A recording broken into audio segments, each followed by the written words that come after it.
Hello' everyone, good morning. এতিয়া বাজিছে 8টা বাজিছে। এতিয়া কলেজ যাবই লাগিব। ৰুটি খাই ল'লোঁ, এতিয়া কলেজ যাই আছোঁ। Bye bye.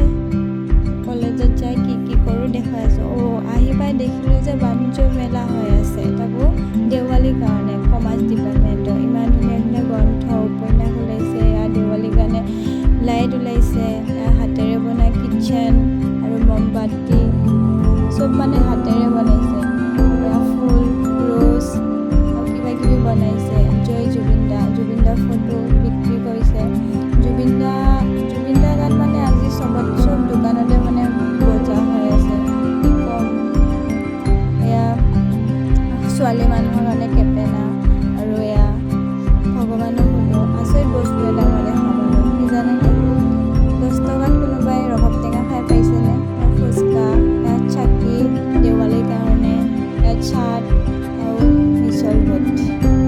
এইটোৱে বোলে ৰ'জ কিনিছে, মানে মই কিনিছোঁ গাইজ গাৰ্লফ্ৰেণ্ডৰ কাৰণে। পইচাটো সিয়ে দিছে বাৰু। এতিয়া চাই আছে ক'ত কি আছে। বেয়া হৈছে বোলে তাৰ কাৰণে। কি যে হ'ব। এতিয়া আমি ভাপত দিয়া পিঠা খালোঁ, 4জনে এতিয়া ফুচকা খাই আছোঁ। ফুচকা খাই আমি ঘৰত যাম।